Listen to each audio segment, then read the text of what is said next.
Hello students, आप सभी का स्वागत करते हैं पूर्व एजुकेशन यूट्यूब चैनल में। आज के इस वीडियो में हम पढ़ने वाले हैं एक्सरसाइज 5.1। आप देख रहे हैं 10th class math NCERT series. Question number first में आपके 4 पार्ट्स हैं। आपको बताना है कि कौन सी ऐसी सिचुएशंस है जो एपी यानी अर्थमेटिक प्रोग्रेशन को शो करती है, जिसमें एक सीक्वेंस जो बनेगी उनका कॉमन डिफरेंस सेम होगा। Part first, the taxi fare after each kilometer when fare is ₹15 for the first kilometer and ₹8 for the addition kilometer।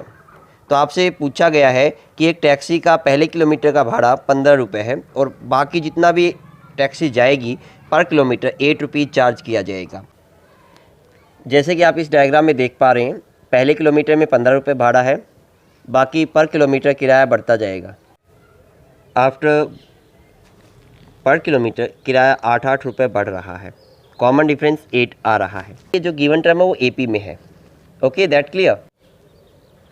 Second part में कह रहा है the amount of air present in the cylinder when a vacuum pump removes 1/4 of the air remaining in the cylinder at a time. तो क्या ये terms AP में हैं? चलिए चेक करते हैं एक बार। ये कह रहा है कि सबसे पहले मान लो फुल सिलेंडर था, उसको मान लिया उसमें कि एयर प्रेजेंट थी। देन आफ्टर उसका 1/4 पार्ट निकाल लिया, कितना रह गया? 3/4 पार्ट रह गया। अब अगेन जो रहता है ना इसका, अगेन जितना भी पार्ट रह गया इसका, जैसे मान लो ये 3/4 पार्ट रह गया इसका, तो अब 3/4 पार्ट का 1/4 पार्ट इससे फिर से निकाला गया।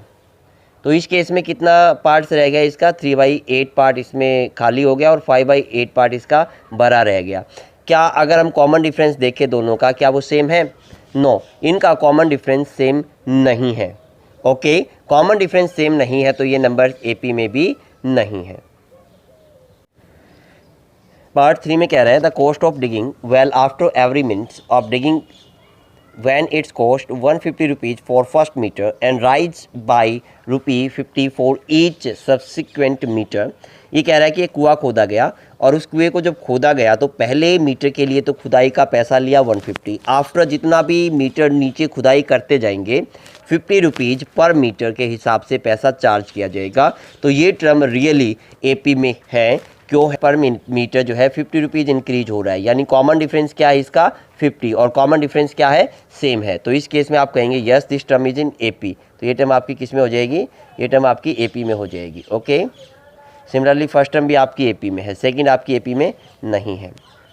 नाउ चलते हैं क्वेश्चन नंबर 4 की तरफ। The amount of money in account every year when ₹10,000 is deposit at the compound interest at 8% per annum। देखिए, अगर कंपाउंड इंटरेस्ट आ गया ना, तो कंपाउंड इंटरेस्ट अगर आ गया तो श्योरली ये टर्म एपी में है ही नहीं, क्योंकि कंपाउंड इंटरेस्ट कभी इक्वल नहीं होता है। आपने 8th क्लास में सीखा होगा कंपाउंड इंटरेस्ट के बारे में। कंपाउंड इंटरेस्ट हर साल इंक्रीज होता जाता है।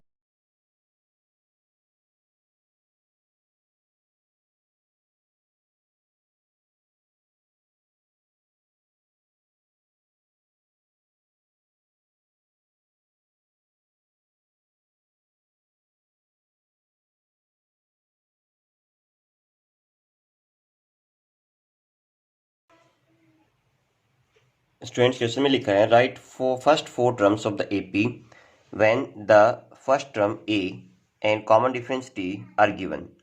तो पार्ट फर्स्ट से स्टार्ट करते हैं स्टूडेंट्स।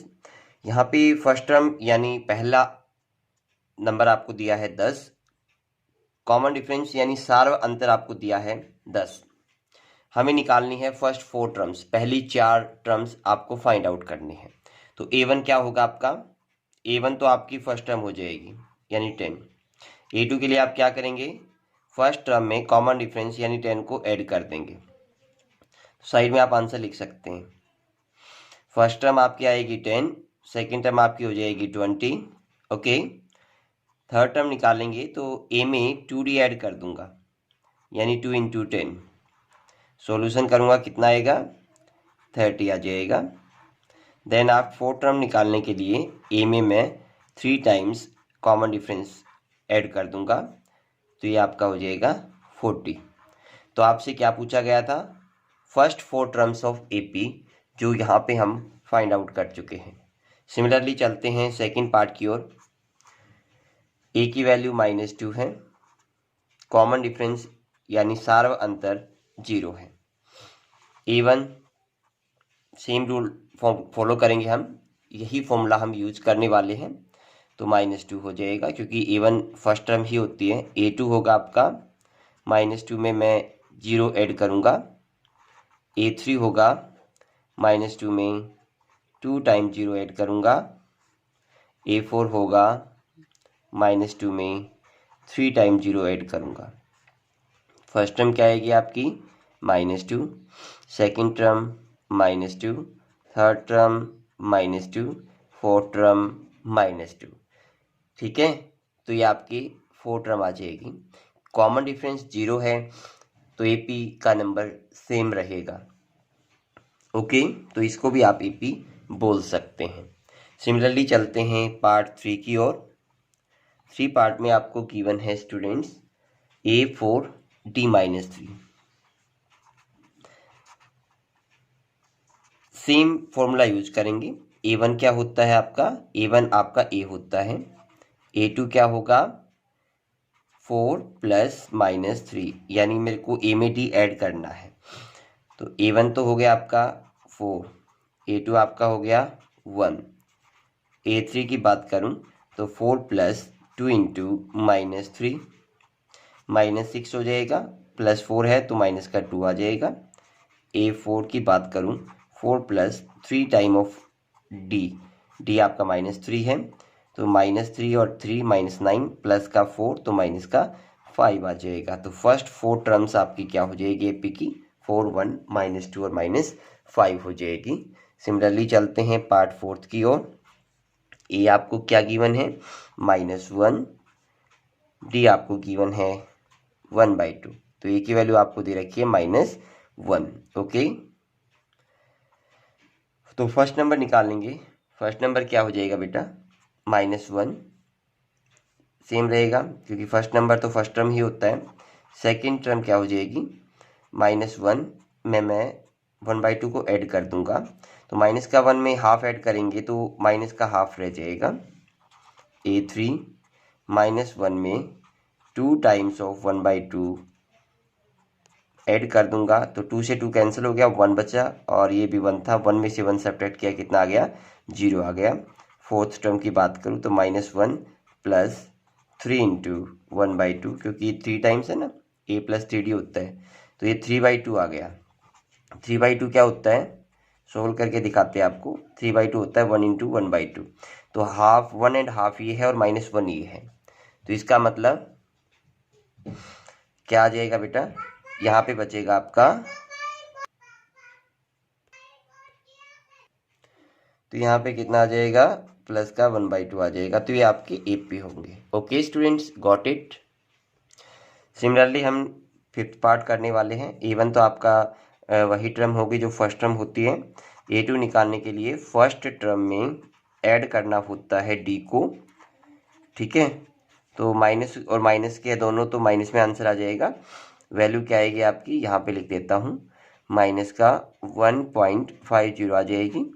A3 निकालने के लिए मैं क्या करूँगा, -1.25 में 2 टाइम्स ऑफ -0.25 को ऐड कर दूंगा, तो रिजल्ट क्या मिलेगा यहाँ पे, ये हो जाएगा 0.50, 25 दूनी 50 होता है ना, और इसमें ऐड करेंगे तो माइनस का 1.75 आ जाएगा। A4 की बात करूं तो -1.25 में मैं 3 टाइम्स ऑफ -0.25 को मल्टीप्लाई कर देता हूं, तो मुझे क्या मिलेगा, माइनस का ये 25 दिया 75 हो जाएगा, 75 और 25 100 हो गया, तो माइनस का 2.0 हो जाएगा। तो आपकी फर्स्ट टर्म, सेकंड, थर्ड और फोर्थ टर्म आ जाएगी। इस तरीके से आप AP को बना सकते हैं। ओके स्टूडेंट्स, ये एक बार सॉल्यूशन चेक कर लो। यहाँ पे क्या था, -1.25 + 3 × -0.25 मल्टीप्लाई किया 0.75 आ गया। 75 और 25 100 होते हैं और एक ही ऐड हो गया तो 2.0 हो जाएगा। तो आपकी टर्म्स आ जाएगी 1.25, 1.50, माइनस का 1.75, माइनस का 2.0।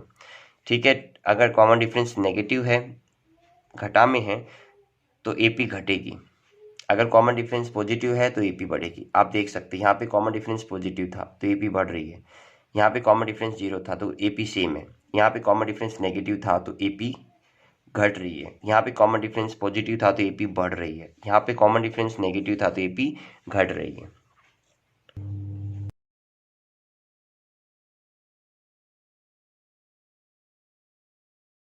पार्ट फर्स्ट को हम देखते हैं। तो किस स्टूडेंट्स, तो कॉमन डिफरेंस पहले तो ए की बात करूं तो ए यानी फर्स्ट टर्म आपकी आ गई 3 और डी के लिए मैं क्या करूंगा 1 माइनस 3 यानी सेकेंड नंबर में से फर्स्ट को घटा दूंगा। आप डी का एक फॉर्मूला भी यूज कर सकते हैं A2 माइनस A1। तो डी की वैल्यू क्या आ गई यहाँ पे -2 आ जाएगी। यहाँ पे चलते हैं, ए क्या हो जाएगा आपका -5 हो जाएगा, डी क्या होगा आपका A2 माइनस A1 होगा, A2 कितना है -1 माइनस -5 -1 +5, तो डी की वैल्यू कितनी आ जाएगी आपकी +4 आ जाएगी। इधर चलते हैं, ए क्या हो गया आपका 1/3 फर्स्ट टर्म है, डी क्या होगा A2 माइनस A1, A2 आपका 5/3 माइनस 1/3, 3 एलसीएम लिया, ऊपर बचेगा 5 माइनस 1 यानी 4/3 हो जाएगा। फोर्थ में ए क्या है 0.6, डी क्या हो जाएगा A2 माइनस A1, डी होगा आपका 1.7 माइनस 0.6, डी की वैल्यू कितनी आ गई 1.1। तो इस तरीके से आप फर्स्ट टर्म और कॉमन डिफरेंस को ए एंड डी को फाइंड आउट कर सकते हैं। Question number 4, check whether the following are in AP और not, also find the next 3 terms when the given sequence are in AP। आपको जो AP की टर्म्स दे रखी है पहले तो चेक करना है क्या ये AP में है, मीन्स जो नंबर्स आपको दे रखे हैं फर्स्ट वी फाइंड क्या वो AP में है। अगर वो AP में है तो उसकी नेक्स्ट 3 टर्म्स आपको बतानी है, अगर वो AP में नहीं है तो आपको सीधा नो लिख के सोल्व कर देना है। पार्ट फर्स्ट पे चलते हैं स्टूडेंट्स। पार्ट फर्स्ट में आपसे पूछ रहा है 2, 4, 8 एंड 16। आपको चेक करना है कि ये AP है या नहीं है। सबसे पहले तो A1, A2 और A3 लिख लेते हैं, केवल 3 नंबर्स ही लिख लो इनके। तो A1 2 हो गया, A2 4 और A3 8 हो जाएगा। अब आपको ये चेक करना है कि AP है या नहीं है। उसके लिए मैं क्या करूँगा, उसके लिए मुझे 2 चीज़ें चेक करनी है, A1/A2 और A3 माइनस A2, ये दोनों वैल्यू इक्वल आनी चाहिए। तो ये गिवन टर्म्स AP में होगी, नहीं तो नहीं होगी। ओके, तो सबसे पहले निकालते हैं A1/A2 यानी 4 माइनस 2, 4 माइनस 2 कितना आया 2। अब A3/A2 यानी 8 माइनस 4, 8 माइनस 4 कितना हो गया आपका 4। क्या 2 4 के इक्वल है, नो 2 4 के इक्वल नहीं है। तो क्या लिख देंगे, no the given terms are not in AP, तो ये AP में नहीं है। तो आगे इससे कोई आगे सोल्व करने की ज़रूरत ही नहीं है क्योंकि AP है ही नहीं। ओके, सेकेंड देखते बेटा, 2 5/2, 3 7/2 एंड सो ऑन। तो सिमिलरली A1, A2 और A3 वैल्यू रख लेते हैं, ठीक है। वही चेक करते हैं, पहले A2 माइनस A1, A2 आपका है 5/2 माइनस 2, कितना बचेगा हाफ बचेगा, क्योंकि 5/2 होता है 2.5, 2.5 से 2 जाएगा तो हाफ बचेगा, यानी 2.5 होता है ना 5/2, तो 2.5 में से 2 गया तो आधा ही बचेगा। सिमिलरली A3 माइनस A2 हो जाएगा, A3 आपका 3 है, 3 माइनस 5/2 क्या होता है 2.5 यानी 2.5 होता है ना, तो 3 में से 2.5 गया कितना बचेगा हाफ, तो हाफ के इक्वल है, यस इक्वल है। तो yes they are in AP, ये AP में है। AP में है तो नेक्स्ट 3 टर्म्स निकालनी है, तो कैसे निकालेंगे, ये जो 1/2 आया है ये क्या है कॉमन डिफरेंस यानी सार्व अंतर, पढ़ा था ना हमने A2 - A1 यानी लास्ट टर्म से अगली टर्म सब्ट्रैक्ट करेंगे तो हमें AP का कॉमन डिफरेंस यानी सारा अंतर मिल जाएगा। तो इससे अगली टर्म क्या होगी, ठीक है। सिमिलरली बाकी सम्स हम कर रहे हैं, चेक करना आपको।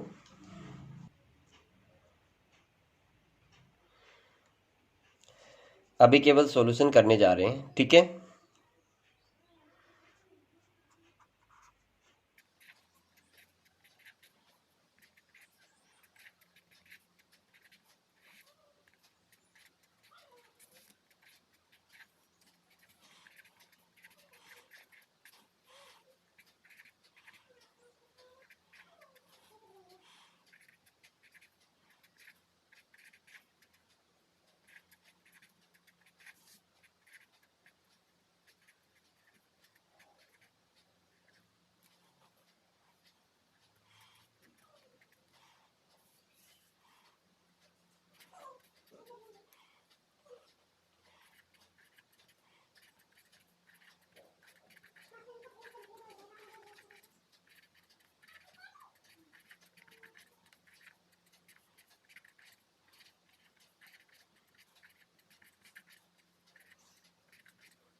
यहाँ पर √2 और इसको मैं लिख सकता हूँ 4 × 2,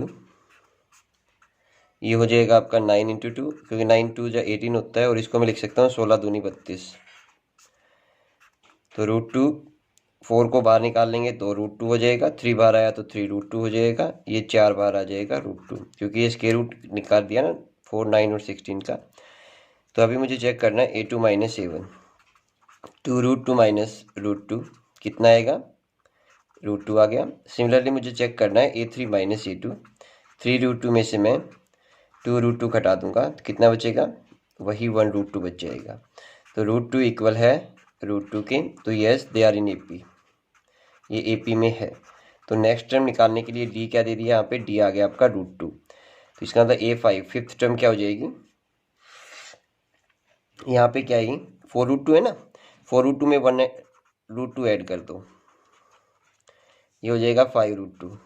सिमिलरली A6 हो जाएगा 6 √2, सेवन्थ टर्म हो जाएगी आपकी 7 √2।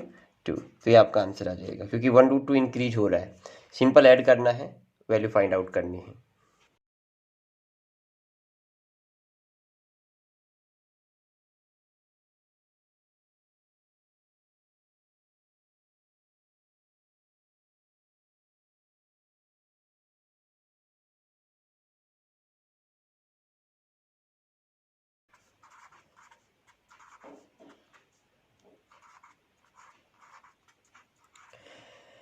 A2 - A1 किया तो A कॉमन निकाला तो A × A - 1 आ गया। सिमिलरली थर्ड टर्म से सेकेंड टर्म को सब्ट्रैक्ट किया तो क्या मिलेगा, A³ - A²। तो कॉमन क्या आया, यहाँ से A² कॉमन आया, क्या बचा A - 1। क्या A × A - 1 इक्वल है A² × A - 1 की, नो इक्वल नहीं है। तो क्या लिख देंगे, no not in AP, AP में नहीं है। तो क्वेश्चन यहाँ पे कंप्लीट हो जाएगा। ओके, क्वेश्चन नंबर 12 पे आते हैं। 12 पार्ट पे √3, √6, √9, √12 क्या ये नंबर एपी में है, चेक करना है। तो सिमिलरली A2 माइनस A1 करेंगे। √6 माइनस √3 कितना आएगा, कॉमन √3 निकाल लेते हैं, √2 माइनस 1 बचेगा। ऐसे ही हम A3 माइनस A2 करते हैं, थर्ड टर्म से सेकंड टर्म सब्ट्रैक्ट करते हैं। तो मुझे क्या मिलेगा बेटा, यहाँ से क्या कॉमन निकाल लूँगा मैं, यहाँ से इसको मैं √3 लिख लूँगा, √3 कॉमन यहाँ पे आ जाएगा। तो कितना बच जाएगा, ये बचेगा √3 माइनस √2। क्या इक्वल है, no. √3 into √2 minus 1 is not equal to √3 into √3 minus √2, equal नहीं है।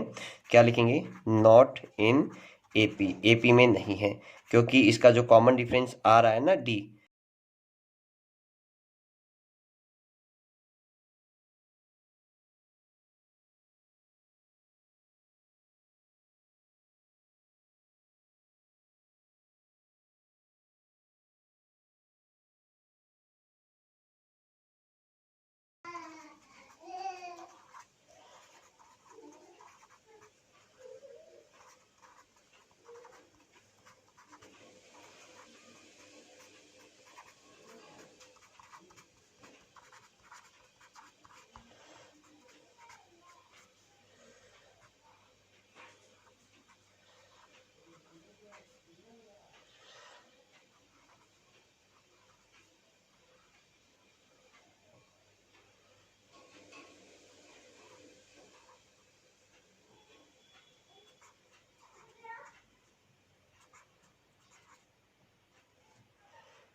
वन का स्केयर 1 हो जाएगा, 5 का स्केयर 25 हो जाएगा, ये 7 का स्केयर 49 और ये 73 हो जाएगा। चेक करते हैं A2 माइनस A1,